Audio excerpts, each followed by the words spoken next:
All right, so Mental Health Awareness Month, right? We're talking about a lot of different things. I made a video where you can see the different mental illnesses that I manage, right? So for me, it's Mental Health Awareness Month. We want to bring awareness, right? And also for those of us who have healed, for those of us who have other types of mental illnesses, I like to call it mental illness management. When it's not managed, clearly we eventually have to go through a healing journey because sometimes we're the problem, right? So I decided let's start with OCD because OCD has a common misconception of what it is, and most people associate it with like washing the hands, having germs, like the need to have things in a certain order, and it's not like that for everyone, right? Not better or worse, just different. Remember, I'm not a professional, I'm not licensed, I'm just a human being who's been through it, who's going through it, and y'all have Google at your fingertips and you can educate yourselves at your leisure. And so what I did was we're going to go through the definition, right? Because not everybody knows, so we're going to start there, and I'm going to check notes like I tell you I will, so that way I can remember everything. So of course, OCD, obsessive compulsive disorder. Now, it's described as characterized by unreasonable thoughts or fears, which become obsessions that lead to the compulsive behaviors, therefore obsessive compulsive behavior. And although most have a fear of germs, and it happens that way, it's different for everyone, it is genetic and hereditary. However, it is common in people who have form of abuse or neglect, especially when young youth. And now they're realizing in some studies that those who are bullied actually can develop forms of OCD, which, like I said, there's a whole bunch of different things about it.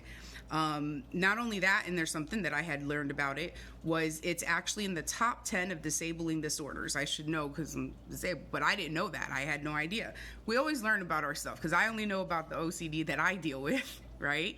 And so when you talk about it in general, so for me, when it comes to like the day to day, and I'm talking about managing how it used to be, because then when I had my disability, my injury, I can't do things a certain way. And so that can lead to frustration, anger.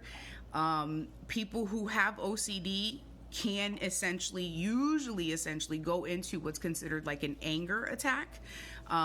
Growing up, I didn't really know that, even though, you know, I had issues. My first attempt was when I was 14, and it's because I was upset going to school to tie my necklace, right? At that time, the gold necklaces, and I couldn't, and I kicked the wall.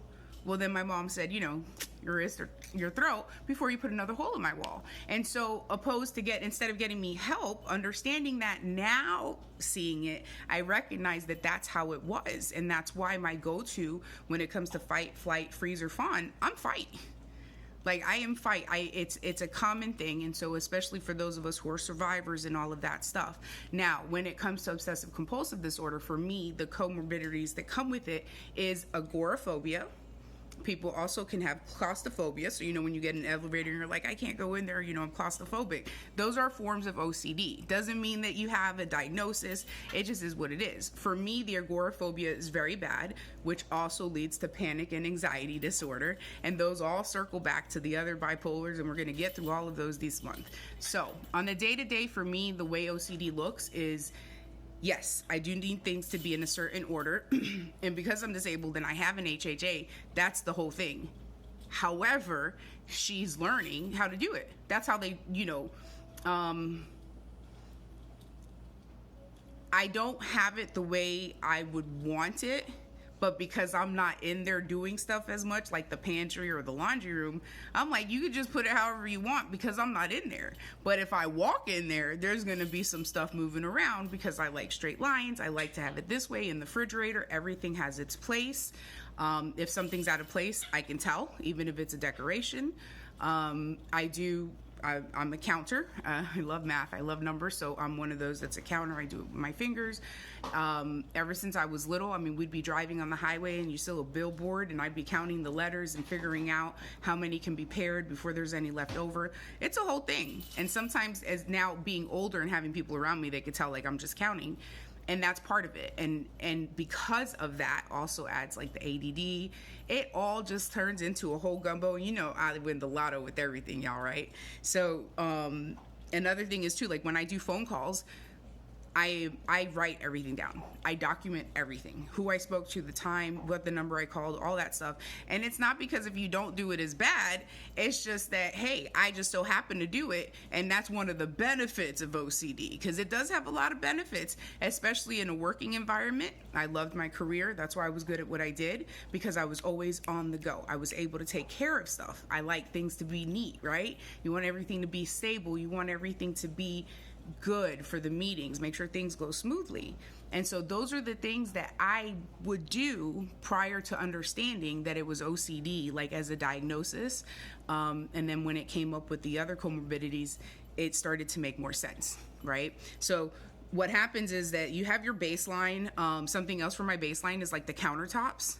So wiping the countertops, like I go and I'll like look at the top of it. It is. The first time Boo came, she was like, I will never wipe the counters like that. And I'm like, it's not how you wipe the counter. It's just literally like me looking. That is how the OCD that I have is managed. When I go to restaurants, I'm the waitress's best customer. I'm that one that has the plates at the end, the tables wiped down. I don't like watermarks. I'm obsessed. I do have an obsession with paper towels. Part of it is like a hygienic thing. But there's paper towels. Like we can't run out of paper towels, number one. And I probably go through a roll of paper towels every 2 to 3 days because I have to have it for everything. I have to line out the table. It's a whole thing. And these are the things that, you know, some people may not know that are associated because they're so accustomed to seeing OCD being a certain way, whether it's in Hollywood, whether it's, you know, you see someone else in a restaurant. So that's me. I'm that person. And so it can be expensive. Paper towels are expensive, but they're sanitary too. Prior to my injury, the way I handled that was I used to take a lot of showers. I'd get up and take a shower, and then, then before I went to work, I'd take a shower. If I was working late, come back from work, take a shower, and then before bed, take a shower. They weren't like 30 or 40-minute showers, but it was like this obsession.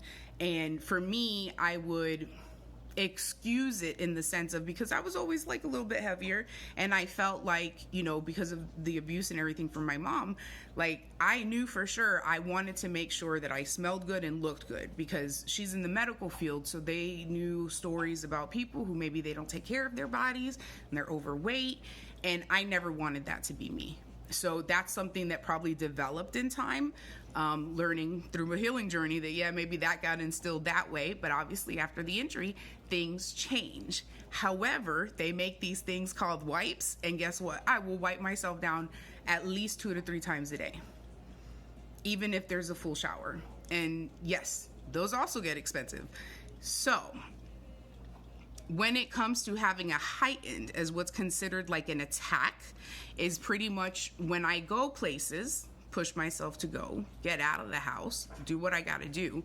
Coming back, that decompressing time is I go into what's considered an OCD attack. I can go overly aboard.